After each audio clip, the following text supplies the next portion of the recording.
Hello. In this video, I'd like to talk about the Netflix documentary, The Sons of Sam. Now, first of all, those of you who are like, why do you have Netflix? Netflix is evil.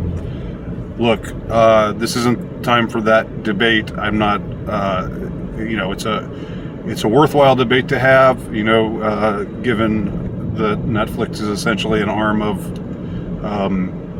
the deep state or powerful entities who deem it fit and proper to rule over the rest of us, etc., and so on. The same can be said for many other venues and many other what do you call them, online sites and heavily funded places. All of Hollywood is a psyop in some way or other, right? Does that mean don't ever see movies because people in Hollywood are degenerates? I know some of you feel that way, and God bless you for sticking to your principles. I myself, watch these things and remain. Netflix continues to get my $12 a month because I don't know. I find that I can glean more of interest from what I can gather from watching what's on Netflix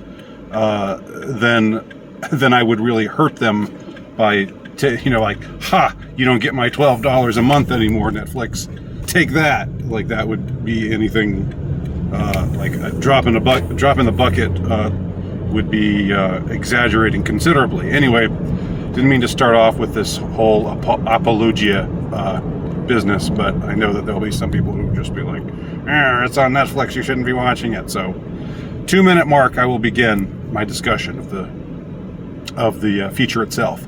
So Sons of Sam, very interesting, very well made documentary, I believe in 4 parts. It examines the case of the son of Sam, who was arrested or was alleged, the alleged perpetrator, the alleged only perpetrator, which becomes the sore spot for the investigator on the case that we see in the feature Sons of Sam. This was a serial killer or a serial killing event in which several people died in New York City in the late 70s, and eventually one man was arrested. Berkowitz was his name. I'm blanking on what his first name is, but anyway, he was arrested, and they got the goods on him, and they threw the book at him, and he's serving life in prison. And the shootings stopped after he was arrested. So people generally think, well, they got the right guy, and he was the one who wrote these messages calling himself the son of Sam and so forth.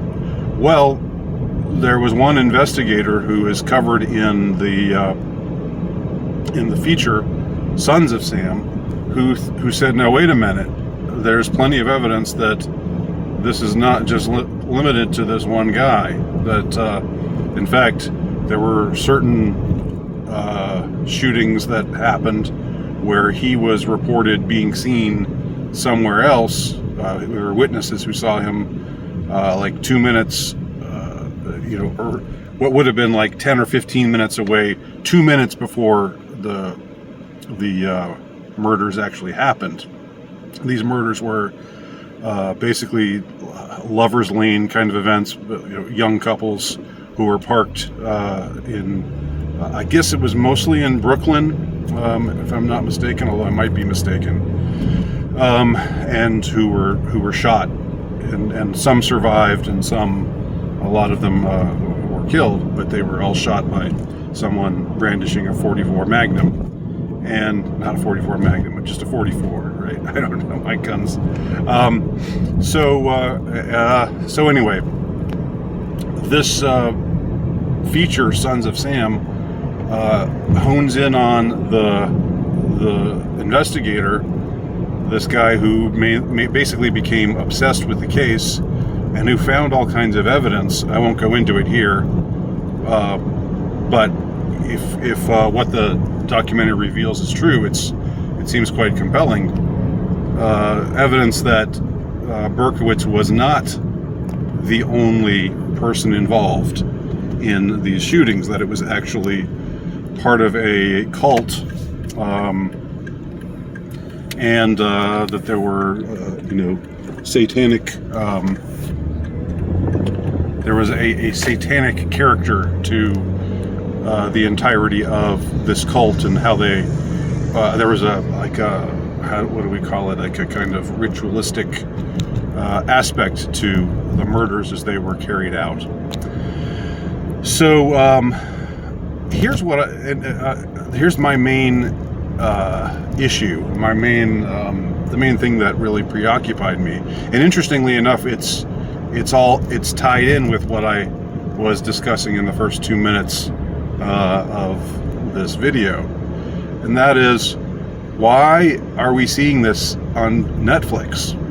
When I first saw the feature that Netflix was featuring this case, and that they were honing in on this investigator who alleged this conspiracy theory, that there was more, that it was a shadowy organization with ties, that go all around, reach around the country and maybe around the world, and that there was devil worship and ritual sacrifice and all these kinds of things. I'm thinking to myself, this is Netflix. Netflix is connected to the deep state. The deep state, over the last 4 or 5 years, has been just furiously at work trying to say that anyone who believes in conspiracy theories is crazy, if not evil. Is basically an alt-right Nazi. If you think if you don't believe the official stories, if you don't believe what you're being told in the New York Times, the Washington Post, and the mainstream media, CNN, that you're basically just a crazy, kooky, not just crazy, but bad, evil person who's probably a racist, sexist, homophobe to boot. That's the line that they've been selling. That's what they've been going with relentlessly for the past few years. So my question is, why on Netflix are they entertaining this guy who is proposing a conspiracy theory? And why are they not? I mean, what I thought was going to happen when I first began watching this documentary is, I thought they were going to begin by showing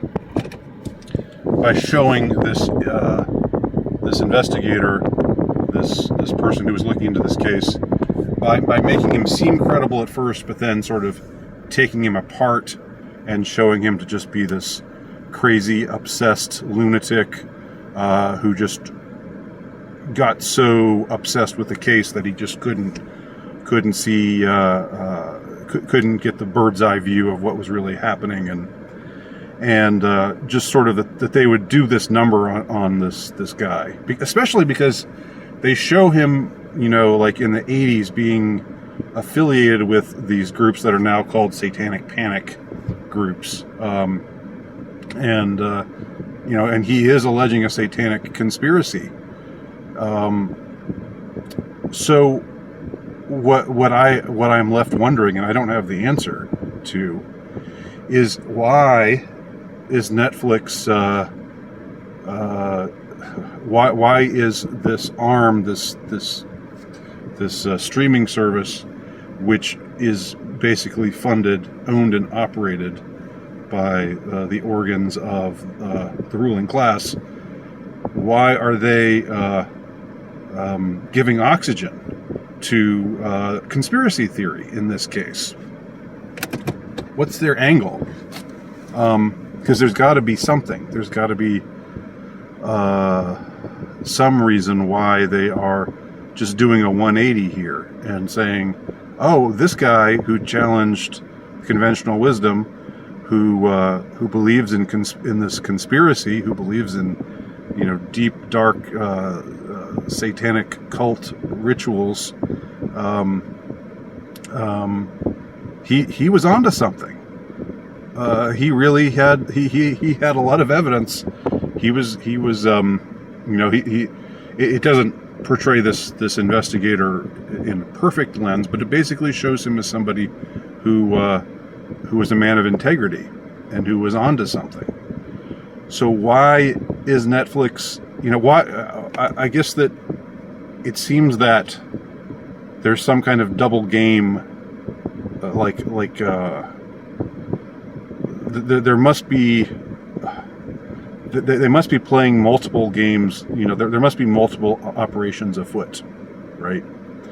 On the one hand, the mainstream kind of way of what the mainstream has been not just preaching, but just spewing forth relentlessly and just increasingly tiresomely, is conspiracy theory evil, conspiracy theory evil, conspiracy theory evil.